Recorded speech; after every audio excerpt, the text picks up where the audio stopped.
sonrisa auténtica, respecto a tu pregunta, que la descubrió en 1862 Duchenne, es una sonrisa que no es fingida, en la cual el músculo orbicular del párpado se contrae, es involuntario. Esta es la más potente.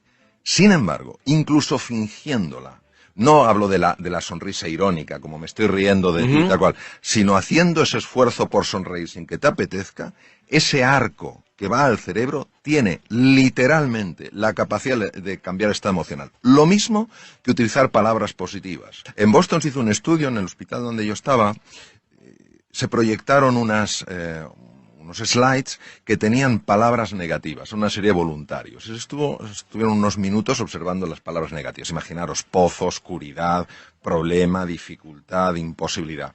Se les sacó sangre y se les tomó una muestra de saliva para una técnica que se llama radioinmunoensayo, que es medir hormonas. Se observó una elevación del cortisol. El cortisol es la hormona del miedo. Se cambiaron las palabras y el cortisol inmediatamente bajó. Es decir, nuestras palabras abren espacios emocionales, llaman a determinadas imágenes. Todo esto nos tiene que dar un montón de ilusión y un montón de esperanza, porque quiere decir que en la gestión de nuestra cara, en la gestión de nuestras palabras, en la gestión de las acciones que llevamos a cabo, está también la gestión de nuestro mundo emocional. Pero entonces te voy a preguntar algo clave. Cuando alguien dice, esta persona se enfermó por lo amargado que estaba, vos estás diciendo que puede ser un poco cierto, digamos, que es repetidamente esta persona refleja que está triste o está amargada o lo que sea, entonces va mandando la orden al cuerpo, y ese cuerpo con un dolor de panza 3 años lo puede sostener, pero por ahí repetidamente algo más que se va haciendo mal termina generando una enfermedad. Eso es por eso que uno dice cuando está amargado, ¿sí? ¿Qué tiene que ver? Es literalmente así. La Universidad de Harvard, que es la pionera en el mundo en estos estudios, ha demostrado que entre el 60 y el 90% de las consultas a médicos generales en el mundo occidentalizado son debidas a lo que se llaman emociones tóxicas. Por ejemplo, eso, la amargura, la frustración. Puedo dar un ejemplo muy sencillo y muy clarito. Cuando tenemos estas emociones tóxicas, el resentimiento, la ira, la frustración, de una manera estable, segregamos mucho esa hormona que se llama el cortisol. El cortisol se acopla a la membrana de los glóbulos blancos, de los linfocitos, es decir, células que nos protegen frente a bacterias, virus y tumores, y no la dejan funcionar. Por eso es más fácil tener un catarro, tener una gripe, etcétera. Esto es algo importantísimo que lo conozcamos, porque nos da mucha sensación de soberanía personal, de que podemos hacer realmente cosas para cambiar nuestros estados emocionales. ¿El estrés tiene que ver con eso? Cuando uno dice se enfermó por estrés, y el estrés que no dormís, estás todo el tiempo nervioso, alerta, ¿es un poco eso? Verás, el estrés es el gran desconocido, porque cuando oímos la palabra estrés, enseguida pensamos que es algo malo. El estrés es la reacción del organismo en su conjunto ante una perturbación que ha habido. Bien sea una perturbación externa, vamos por la calle y vemos un animal peligroso, o una perturbación interna, me tomo 27 bollitos y me sube muchísimo el azúcar. Hay una parte de ese estrés que es positiva, que se llama eustrés, la que me hace que esté más concentrado. Por ejemplo, yo aquí, pues vengo con muchísima ilusión, es un programa de radio importantísimo, pero es una perturbación en mi vida, yo normalmente no estoy aquí. Entonces, esto hace que esté más concentrado, que esté más atento a lo que decís, más atento a las expresiones de vuestro rostro. Esto es positivo y es eustrés y me ayuda a crecer. Yo cuando salga de aquí, como persona he crecido. Sin embargo, hay una forma de estrés que se llama distrés, que es el que te anula, que es el que te frustra, que es el que te amarga y el que te hace daño.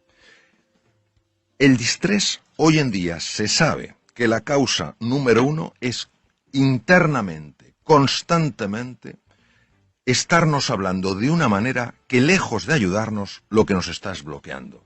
Nunca lo vas a conseguir, si es que es imposible, si es que eres un torpe, te faltan títulos académicos, no sé qué tal cual. Y es que se ha podido fotografiar, porque hay tecnología que se llama resonancia funcional magnética, para ver qué ocurre en el cerebro. ¿Qué áreas del cerebro se iluminan? Exacto, qué áreas del cerebro se iluminan cuando esa persona que ha sido atrapada hábilmente por entre comillas, engaños psicológicos, empieza ella a generar esas conversaciones. Y se han observado, por ejemplo, cambios importantísimos en el riego sanguíneo del cerebro. ¿Pero cómo hago? ¿Me tengo que mentir como Margarita? ¿Tengo que decir, vos sí podés, aunque no te la creas? ¿Cómo lo das vuelta? Esa es una magnífica pregunta. Mira, nosotros vivimos en espacios de la realidad. Es decir, lo que vemos es solo una parte de lo que es. No cabe duda que la vida tiene partes feas y partes muy duras. Y negarlas es negar la realidad. Lo único es que junto a esa parte de la realidad que no nos gusta, podemos también buscar esa parte de la realidad que existe. Es decir, esto no hay, esto no funciona. Bueno, ¿cómo podría hacer que funcionara? Ten en cuenta que donde nosotros llevemos la atención van nuestras emociones y se hace más real para nosotros. Es decir, si solo estamos enfocados en el aspecto negativo de las cosas, llega un momento, literalmente, en el que aunque haya algo positivo y valioso, no lo podremos ver. Es imposible verlo. La percepción es una construcción cerebral. Entonces, si yo estoy filtrando todo lo positivo, al final creeré que vivo en y lo crees, y por ahí el otro que está alrededor tuyo te dice, pero mirá, tenés esto y esto, y vos no lo podés ver.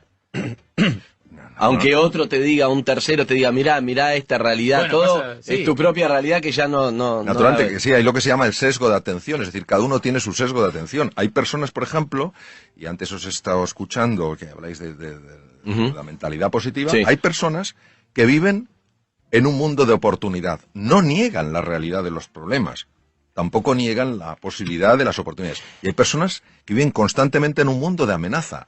Viven en el mismo espacio físico, pero no viven en el mismo espacio mental. Claro, si yo vivo en un espacio de amenaza, ni seré emprendedor, como estáis comentando antes, ni trataré a la gente con afecto, porque veré enemigos. Tengo miedo al fracaso, exacto, tengo todo el tiempo miedo.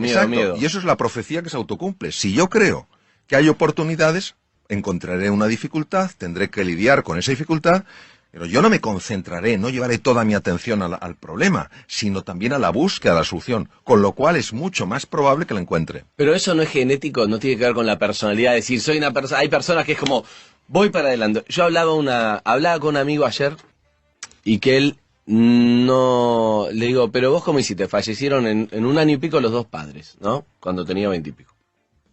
Entonces le digo, ¿vos cómo saliste adelante de esta situación? Entonces él me dijo, bueno, es que no miro para atrás, me dijo. No miro para atrás. Así cuando tengo tal trabajo, cuando lo dejé ya está. Cuando fue lo de mi padre, digo, ¿de qué manera puedo seguir adelante con qué es lo que puedo hacer? Y bueno, me puse a trabajar, me puse a salir adelante. Y yo me pensaba, a mí en situaciones así, y yo todo el tiempo yo miro para atrás, por ejemplo. Estoy diciendo, cuando no sé qué, más melancólico, tal cosa. No puedo, es como es cada uno. Y eso digo, ¿yo lo puedo cambiar o es inerte a la personalidad de cada uno? Esa pregunta se la han hecho científicos a lo largo de muchos años y sobre todo cuando se descifró el genoma tomó una relevancia muy importante. Mira, Andy, fundamentalmente podemos decir así, podemos dar los siguientes datos. El 40% es genético y el 60% es no genético. Ahora bien, dicho esto, tenemos que añadir un nuevo elemento. ¿Quién hubiera pensado hace unos años? En la Universidad de Harvard, por ejemplo, no se podía hablar de esto, porque parecía que era algo esotérico. ¿Quién hubiera dicho hace unos años que los estados emocionales de la persona podían afectar al material genético? Hoy hay una ciencia de peso sólida, más que reconocida, llamada epigenética, que demuestra que los estados emocionales de las personas movilizan ciertas hormonas, moléculas de la emoción, que interactúan con la membrana de la célula, tienen acceso al material genético y hacen que unos genes se queden dormidos y otros genes despierten. Imaginaros el impacto de esto, es decir, hay algunos genes que es fabuloso que despierten, genes relacionados con neurotransmisores asociados a la inteligencia, y hay otros que es muy interesante que sigan dormidos, oncogenes, genes con relacionados enfermedades. Entonces, ¿qué quiere decir? Que una vez que se ha descubierto la epigenética, ya tampoco podemos decir 40 y 60, como decía nuestro gran filósofo José Ortega y Gasset, el ser humano no es un participio, es un gerundio. No estamos hechos del todo, sino que nos vamos haciendo. Yo entiendo que uno, forzándose a tener gestos positivos y a pensar en palabras positivas y en hablarse a uno mismo de manera positiva, puede generar ciertos efectos. Mi pregunta es, ¿eso no es muy a corto plazo? El cerebro en algún momento, así como las cucarachas se adaptan a los nuevos insecticidas, no se aviva de que lo estás queriendo engañar, de que esa sonrisa es falsa, de que en realidad el resentimiento, el sentimiento profundo está más arraigado que lo que esa sonrisa puede remover. Muy bien. Vamos a ver. Lo primero que tenemos que entender es que esto es un proceso. Es decir, no es que una persona finja una sonrisa, estamos hablando que no es una mueca irónica, sino el caso Margarita. No, una sonrisa. Exacto. Sí. Aunque todavía no le salga porque no tiene la emoción ni la simpatía hacia esa persona. Es un proceso. Entonces lo que tenemos que entender es el proceso. Y la pregunta es, ¿realmente el cerebro puede cambiar? Yo me acuerdo que cuando estaba en la Facultad de Medicina y tenía 19 años, teníamos una profesora de psicología poco dura la mujer, y dijo, a los 7 años la personalidad está totalmente definida. Yo me quedé un poquito... No, pero el cerebro es plástico, cambia. Exacto, entonces hoy sabemos que el cerebro es plástico. Entonces la neuroplasticidad tiene dos componentes, tiene dos facetas. Uno, la conexión de nuevas neuronas, y otro, la generación de nuevas neuronas a partir de células madre. Nosotros podemos generar entre 500 y 1000 neuronas a partir de células madre al día. ¿Qué quiere decir? Quiere decir que cuando nosotros estamos buscando el lado positivo de la vida, sin negar que hay un lado muy duro, muy doloroso y muy desfavorable, estamos cambiando la estructura física del proceso. Para que Estamos influenciando sobre para qué van a servir las nuevas neuronas que se crean. Exacto, el nuevo tejido cerebral. Entonces, ten en cuenta que las células madre tienen que viajar 1 milímetro hasta el hipocampo, y ahí en 21 días se han convertido en nuevas neuronas. Estas nuevas neuronas de la memoria y el aprendizaje reestructuran toda nuestra personalidad, porque tienen conexiones a la corteza cerebral. ¿Qué quiere decir? Que en el fondo estamos reinventando nuestro cerebro, y va pasando el tiempo, y si nos mantenemos, si seguimos con nuestras caídas, con nuestras desesperanzas, diciendo, esto es una tontería, pero volviéndolo a tomar, llega un momento en el que el cerebro realmente, físicamente cambia, y de manera natural empiezas a ver con especial facilidad aquello de la vida que sí está bien. Con lo cual, tu forma de relacionarte con la vida es radicalmente distinta, porque te relacionas con más ilusión, con más alegría. ¿Niegas el problema? No, pero das más peso a la oportunidad. Ok, está bueno. Pero tenés que, es un ejercicio difícil, porque parece fácil, pero si vos tenés bronca, cuando yo tengo que ir y reírte, para que no sea irónico, para que sea en serio, tengo que sobreponerse a esa bronca y decirte, hola, ¿qué tal, doctor? Buenos días, ¿qué tal? Y es como, ¿viste? Entonces, sí. El orgullo y el resentimiento puede traerte una enfermedad a vos. Sí. Eso es lo que hay que entender en lo que él está diciendo. Sí. No es hacia la otra persona, no se entera, es a vos que te hace un mal. Entonces, cuando tiene una bronca o tiene algo guardado, no se lo puede sacar de encima, cuando insulta al aire, cuando le pega una trompada a una pared, cuando grita, digamos, cuando eso se lo saca de encima, ¿o no? Mira, eso es verdad. La sensación que una persona tiene en esos momentos es de liberación. Lo que se ha visto es que cuando se utiliza con frecuencia ese canal, el tejido cerebral dedicado a la expresión violenta de las cosas aumenta. ¿Qué quiere decir? Quiere decir que hay un camino, y completamente de acuerdo con lo que habéis dicho, esto no es sencillo. Quien pretenda decir que esto eso es humo puro, eso es engaño, y eso es tomar el pelo a la inteligencia de las personas. Es un proceso que requiere un compromiso enorme, y ese compromiso solo llevas a cabo cuando eres consciente, un poco lo que decías tú, Andy, del precio que estás pagando, del precio que has pagado y del precio que vas a seguir pagando en tu vida. Pero que garantizás que funciona, que está comprobado. Sí, quiero decir que... Eso es lo que me importa rescatar. Y no solo que esté comprobado, es que yo lo experimento en mi propia vida. Y respecto a la pregunta que tú hacías, que yo creo el comentario que es fundamental, ¿qué hacemos en los momentos de esa tensión? Pues yo recomendaría mucho lo siguiente. Es una técnica increíblemente sencilla. Tomar una hoja de papel y empezar a escribir las emociones. Ponerte a escribir las emociones. Enojado, furioso. Exacto, enojado, furioso, no puedo más, tal cual. ¿Por qué esto es tan potente? Porque la zona anterior izquierda del cerebro, que se llama la zona prefrontal izquierda, es la base de las emociones positivas. Cuando nosotros, una emoción que la tenemos ahí y que nos está desbordando, pero que todavía no la hemos articulado en el lenguaje, empezamos a articularla en el lenguaje, a la fuerza, para poderla articular en el lenguaje, para poderla escribir, tiene que pasar por la zona prefrontal izquierda. ¿Y entonces qué pasa cuando pasa por ahí? Pues imaginaros un hierro súper caliente que lo haces pasar por un tanque de agua fría. Entonces, no es que la temperatura, ese aumento de temperatura desaparezca por completo, pero sí se aminora. Y en ese momento ya puedes gestionar. Luego, otra cosa importantísima y que se ha demostrado de una utilidad máxima es, en esos momentos, cuando uno está así, uno es peligroso. Es increíble porque mi papá viene siempre, es sexólogo, mi padre médico, viene acá siempre con una frase que recién lo entendí desde el punto de vista de la neurociencia. Él siempre dice, lo que se verbaliza deja de ser peligroso. Y es exactamente lo que acabas de decir, que vos lo explicaste por qué es así, porque hay algo negativo que pasa por el otro lado del cerebro y eso lo tranquiliza. Entonces, o hay que decirlo o hay que escribirlo, está diciendo todo lo que uno siente. Lo que hoy sabemos desde la neurociencia, que han pasado muchos años, es que hay muchos elementos químicos. Y cuando hay esa frustración y esa tensión, hay una química que nos convierte en personas peligrosas. En ese momento, si tú vas a tu casa, vas a ver a tus hijos, vas a ver a tu mujer, a tu marido, a quien sea, y les vas a ver como oponentes, es decir, les deshumanizas. Entonces, hay otro sistema súper sencillo y súper potente para reducir esto, que es el ejercicio físico. No hablo de irse a un gimnasio. Hablo de que en esos momentos de tensión empezar a andar deprisa por la calle. Los demás pensarán... Caminar. Claro, pero caminar acelerando el corazón y la respiración. ¿Por qué? No caminar normal. No caminar normal. Tienes que acelerar, es decir, como si fueras a perder el autobús, pero sin estar Sí. corriendo. ¿Por qué? Porque al hacer...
eso, hay dos cosas que se ponen en marcha. Una de ellas se llama, o dos hormonas, se llama la oxitocina. Más conocida en la mujer, sin embargo en el hombre tiene un papel importantísimo. Y el otro es la beta-endorfina. Ambas hormonas tienen la capacidad de desconectar un núcleo cerebral que se llama la amígdala. La amígdala y el hipotálamo son las bases de las reacciones de ira. Por eso, si un día alguien sale del trabajo y está porque le han hecho la faena, le han maltratado, esos momentos que todos podemos experimentar en nuestra vida, mi propuesta para la evaluación de los radioyentes es que no vaya directamente a su casa. Porque sino que va a contaminar con porque lo va a esa ira contaminar todo. Esa activación produce una contaminación llamada resonancia límbica en todo el mundo, sin darte cuenta, por los gestos, por el tono. Entonces, que se ponga a andar deprisa, entonces produce una... ¿Cuánto tiempo al toque lo va a calmar? Pues mira, si la reacción de ira es intensa, necesita 20 minutos. Si Caminando es menos intensa, rápido. caminando rápido. Entonces, esa aceleración hace que la hormona, la oxitocina, empieza a desconectar la amígdala deja de interactuar con el hipotálamo, que es donde está donde ponía Freud, precisamente el id, la parte más bestia del ser humano, la ponía el hipotálamo, que el hipotálamo tiene el tamaño de un guisante, pero manda lo que no se sabe.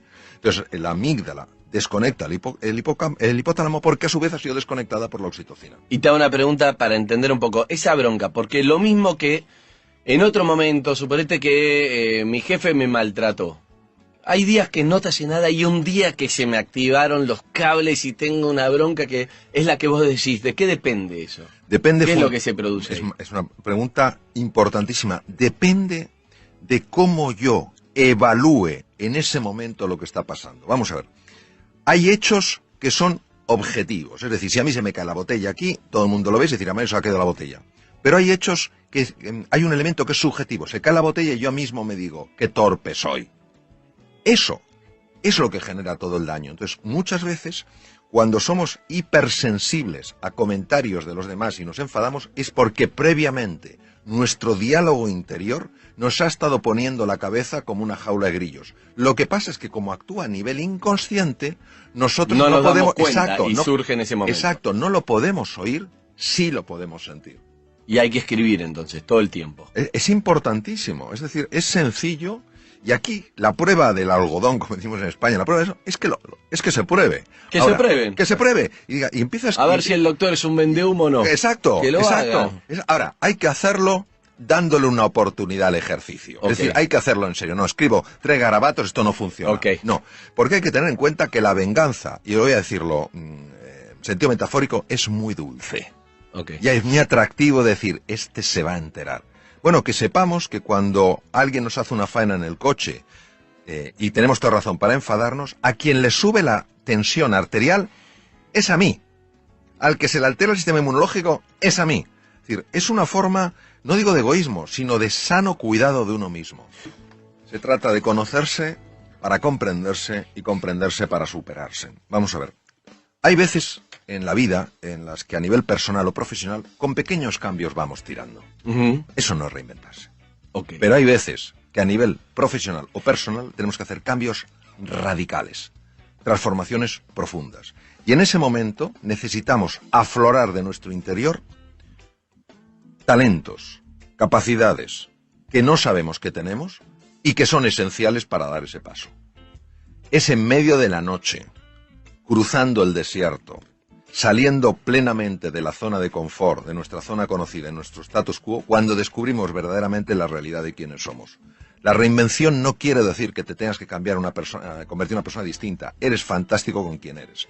La reinvención es una invitación para que tu forma de ser y de estar en el mundo pueda traerte de la vida mucho más de eso que a ti te ilusiona. ¿Y cómo conozco qué herramientas tengo que no sé que las tengo? ¿Cómo las conozco? Claro, la reinvención implica que tenemos que encontrar una fuerza lo suficientemente grande.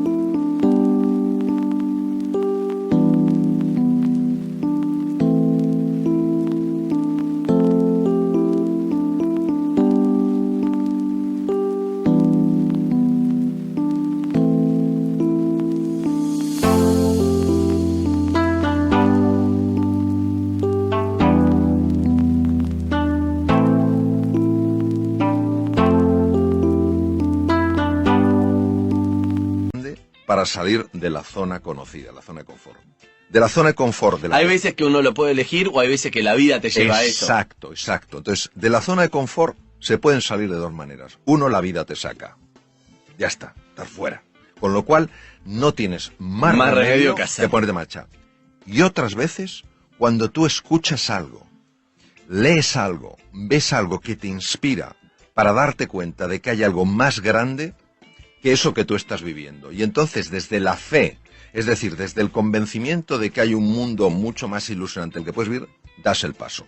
Solo cuando das el paso, empieza a suceder. Es decir, tu pregunta... A medio camino no va. Tu pregunta es muy difícil de responder de una manera puramente racional, porque es, yo daré el paso cuando lo vea. La respuesta es, nunca lo verás si antes no das el paso. Correcto.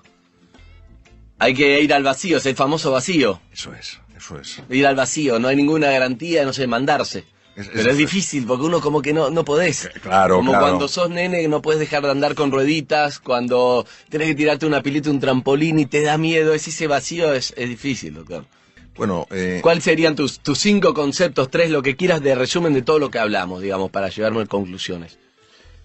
Yo haría una conclusión muy sencilla. Es que la pregunta no es si podemos ser más felices en la vida o si podemos cambiar. La pregunta es si estamos dispuestos a hacer lo necesario para ser más felices y para cambiar. Es decir, si estamos dispuestos a aguantar inseguridades e incomodidades para descubrir realmente la grandeza que está en todos nosotros. O sea que eso es una decisión. Es una resolución. Eso sí, algo tenés que hacer. Tenés que decidirlo. Es una resolución. Si no, no va a pasar. Es una resolución, una decisión radical, firme. Doctor, te agradezco un montón, la verdad que un placer esta charla. Creo que la capacidad tenemos todos la misma. Con más temple, menos temple, más personalidad, pero la capacidad la tenemos. Todos tenemos la capacidad, sin duda ninguna.